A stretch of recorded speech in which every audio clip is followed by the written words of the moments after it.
திருச்சிற்றம்பலம். அத்தியாசிரம சுத்தாத்வைத வைதீக சைவ சித்தாந்த ஞானபானு பாம்பன் ஸ்ரீமத் குமரகுருதாஸ் சுவாமிகள் அருளி செய்த 6வது மண்டலமாக விளங்கக்கூடிய ஸ்ரீமத் குமாரசுவாமியத்திலே திருவிளையாடல் காண்டத்திலே திருக்கைலாயத்தில் படைபெறு திருவிளையாடலிலே 2ஆம் பத்தை நாம் இப்பொழுது சிந்திப்பதற்கு திருவருள் கூட்டியிருக்கிறது. போருக்கு செல்லுகின்றான் முருகன். சூரபத்மனை வெற்றி கொள்வதற்காக செல்லுகின்ற முருகனின் திருக்கரங்களிலே 11 படைக்கலங்கள் விளங்குகின்றன. இவற்றை தவிர வேலும் அவருடைய கையிலே விளங்கி கொண்டிருக்கிறது. பெருமானுடைய திருக்கரங்களிலே விளங்குகின்ற அந்த 11 படைகளும் ஏகாதச உருத்திரர்கள் தான் அப்படி படைக்கலங்களாக ஆக்கப்பெற்று சிவபெருமானால் முருகப்பெருமானுக்கு அருள பெற்றன. அப்படி விளங்குகின்ற அந்த படைகள் யாவை என்று சுவாமிகள் தம்முடைய முதல் பாடலிலே குறிப்பிடுகின்றார். வேறு வேறு ஆயுதங்களை வேறு வேறு புத்தகங்கள் விளக்குகின்றன. ஆனால் அவற்றை நாம் ஏற்றுக்கொள்வதற்கு இல்லை. மகா ஸ்கந்த புராணத்திலே சொல்லப்பெறுகின்ற இந்த விவரங்களை மட்டுமே நாம் ஏற்றுக்கொள்ள வேண்டும் என்று சுவாமிகள் அறுதியிட்டு அந்த 11 ஆயுதங்களையும் விவரிக்கின்றார். அப்படைகள் 1 தோமரம், 2 குத்தும் ஈட்டி, 3 வில், 4 அம்பு, 5 வலிய வஜ்ராயுதம், 6 சுத்தமான தாமரை, 7 விருது கொடி, 8 பெருமணி, 9 வாள், 10 அங்குசம், 11 பரசு. இவை 11 ஆயுதங்களாக பெருமானுடைய திருக்கரங்களிலே விற்றிருக்கின்றன. இனி நவ வீரர்களுடைய தோற்றம் பற்றி சுவாமிகள் கூறுகின்றார். அதாவது வீரபாகு உள்ளிட்ட 9 வீரர்கள் போருக்கு கிளம்பினார்கள் என்ற செய்தி மட்டும் சொன்னார். ஆனால் இந்த பத்திலே அந்த 9 வீரர்கள் எவ்வாறு தோன்றினார்கள், எப்படி லட்சம் வீரர்கள் வந்தார்கள் என்கிற அந்த செய்திகளை மீதம் இருக்கிற பாடல்களிலே சுவாமிகள் விளக்கி சொல்லுகின்றார்கள். அதாவது சிவபெருமானுடைய திருநெற்றி கண்ணிலிருந்து 6 தீப்பொறிகள் வந்தன. அதாவது 6 முகங்கள்.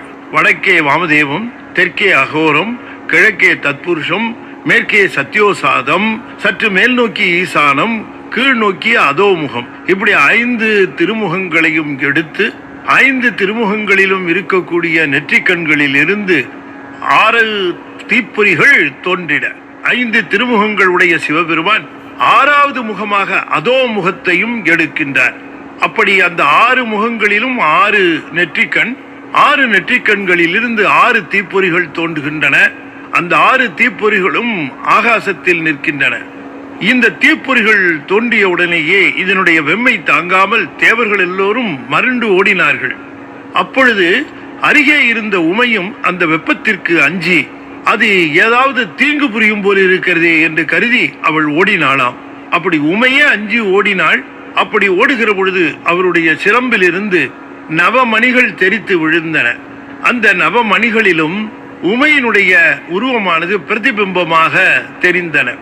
அவற்றை பார்த்து சிவபெருமான் வருக என்று அழைக்கின்றார். அந்த 9 மகளிர் வெளியே வருகின்றனர். அவர்கள் சிவபெருமானுடைய தெய்வ கருத்தின்படி கற்பம் உருகின்றனர்கள். விஷ்ணுவின் உந்தி கமலத்திலே பிரமன் எவ்வாறு தோன்றினானோ அப்படியே அவர்களுடைய உந்திய கமலங்களில் இருந்து 9 வீரர்கள் உதித்தார்கள். இதுவன்றியும் அம்பிகையினுடைய உடலின் வேர்வையிலிருந்து லட்சம் வீரர்கள் தோன்றினர். இனி நவ வீரர்களின் விவரங்களை சுவாமிகள் எவ்வாறு கூறுகிறார் என்று நாம் பார்ப்போம். மாணிக்கம் முதலான பரல்கள் அந்த சிலம்பிலிருந்து தெரித்தன அல்லவா? அப்படி தெரித்த அவற்றிலிருந்து மகளிர் வந்தனர். அவர்களுக்கே இந்த மகவுகள் தோன்றினர். அதிலே மாணிக்கவல்லி என்பவனுடைய மகனாக தோன்றியவர் தான் வீரபாகு. தரளவல்லி புதல்வனாக தோன்றியவன் தான் வீரகேசரி. வைரவல்லியினுடைய புத்திரன் வீரராக்கதன். நீலவல்லியினுடைய சுதன் வீரதீரன். கோமேதகவல்லியினுடைய குமாரன் வீர மகேஸ்வரன். புஷ்பராகவல்லியினுடைய நந்தனன் வீர மகேந்திரன். பவளவல்லியினுடைய தனையன் வீராந்தகன். வைடூரிய வல்லியினுடைய கான்முளை வீர புரந்தரன். மரகதவல்லியினுடைய மைந்தன் வீர மார்த்தாண்டன்.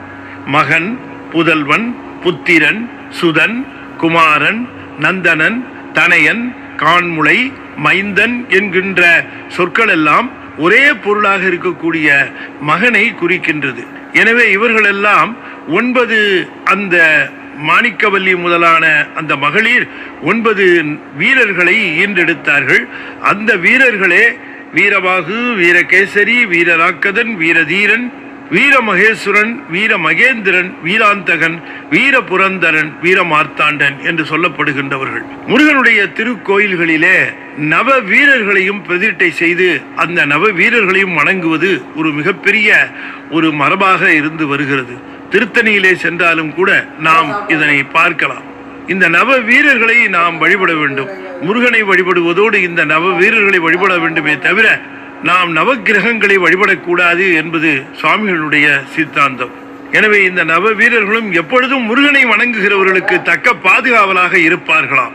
இவர்கள் அருமுக பெருமான் திருத்தோற்றத்திற்கு பின்னாலே அவதரித்தவர் ஆகையினாலே இந்த 9 வீரர்களையும் முருகப்பெருமானுடைய தம்பிமார் என்றே சொல்ல பெறுவார்கள். முருகனுக்கு தம்பிமாராகவும் பலம் பொருந்திய படைகளாகவும் இவர்கள் விளங்கினர். ஆதலால் இவர் 6 மாமுகன் பூத மெய்த்துணை பூக்க நிற்குனன் நீதியால் அவன் நீழ்பதாதியோடு ஏதி தாங்கி முன் நெடிய ஏகினார். பதாதியோடு ஏதி தாங்கி முன் ஏகினார் அரோ. ஏதி தாங்கி, ஏதி என்றால் படைக்கலம் என்று பொருள். ஏதி தாங்கி முன் ஏகினார் அரோ. ஆதலால் இவர் 6 மாமுகன் பூத மெய் துணை பூக்க நிற்கு நன்னீதியால் அவன் நீழ்பதாதியோடு ஏதி தாங்கி முன்னேகினார் அரோ. ஆகையினாலே இவர்கள் இந்த பெரும்படைக்கு முன்னால் செல்லுகின்ற படைகளாக விளங்கினர். அவர்களுடைய வலிமை மிகப்பெரிய வலிமையாக இருந்தது. முருகப்பெருமானுக்கு அவர்கள் தம்பிமார்களாக விளங்கிய காரணத்தினாலே பூதங்கள் எல்லாம் அந்த நவ வீரர்களுடைய ஆணையின்படி செல்லுகின்றவனவாக விளங்கிற்று.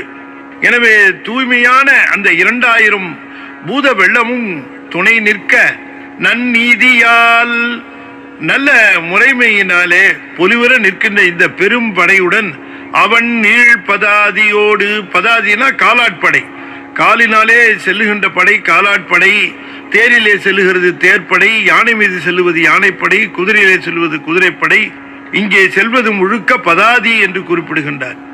இந்த படைகள் எல்லாம் கையிலே பல்வேறு விதமான ஆயுதங்களை தாங்கி முன்னே வீரமாக கோஷமிட்டு கொண்டு சென்றார்கள் என்று குறிப்பிடுகின்றார் சுவாமிகள்.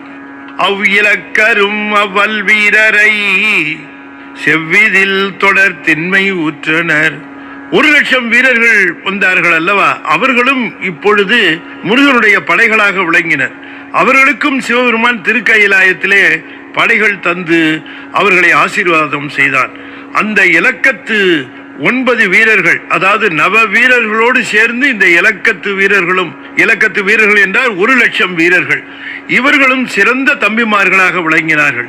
அவ் இலக்கரும் அவ்வல் வீரரை செவ்விதி தொடர் திண்மை ஊற்றனர். எனவே நவ வீரர்கள் முன்பாக 2000 சேனை வெள்ளம், அந்த பூதம் இருக்கிறதே, அந்த பூத கணங்கள் அதற்கு பின்னாலே இவர்களை தொடர்ந்து இந்த 1,00,000 வீரர்களும் சென்றார்கள். நொவ்விலான் புகழ் சொன்ன நுண்ணியன் உவ்வுலான் இறை உள்கும் அன்புளி. நொவ்விலான் புகழ் சொன்ன நுண்ணியன், நொவ்விலான் என்று சொன்னால் யார் வழிபடுகிறார்களோ வழிபடுகின்றவர்களை துன்பத்தை தீர்க்கின்றவன் முருகப்பெருமான்.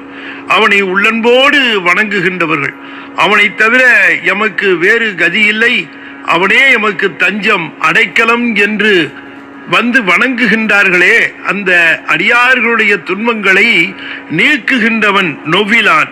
அப்படிப்பட்ட அந்த முருகப்பெருமானுடைய புகழை திருப்புகழாக சொன்னவன் நுண்ணியன். நுண்ணியன் என்று சொன்னால் கூர்மையான ஞானம் கொண்ட அருணகிரிநாதர்.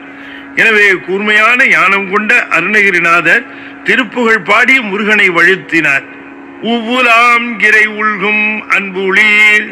அப்படி அருணகிரிநாதருடைய தவத்திலே விளங்கக்கூடிய முருகப்பெருமானை உள்ளத்திலே வைத்துக் கொண்டு எப்பொழுதும் பூசிக்கின்ற அன்பர்களே, இவ்வாறு நான் சொல்லுகின்ற இந்த வரலாற்றை நீங்கள் கேட்டு பயன்பெறுவீர்களாக என்று சுவாமிகள் தனது 10வது பாடலிலே கூறி நிறைவு செய்கின்றார்.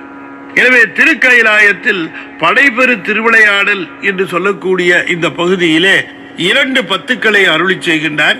அது முதல் 10, 2ஆம் 10 என்று சொல்லக்கூடிய அந்த 2 பத்திலும் எவ்வாறு நவவீரர்கள் தோன்றினார்கள், எவ்வாறு இலக்கம் வீரர்கள் தோன்றினார்கள், முருகப்பெருமானுக்கு சிவபெருமான் அந்த வேலாயுதம் தந்தது, அதை தவிர அவருடைய திருக்கரங்களிலே விளங்குமாறு 11 படைக்கலங்களை தந்தது, இவற்றையெல்லாம் விவரித்து இந்த படைகள் எவ்வாறு புறப்பட்டு போருக்கு சென்றது என்பதை தெளிவாக எடுத்துச் சொல்லுகின்றார் சுவாமிகள்.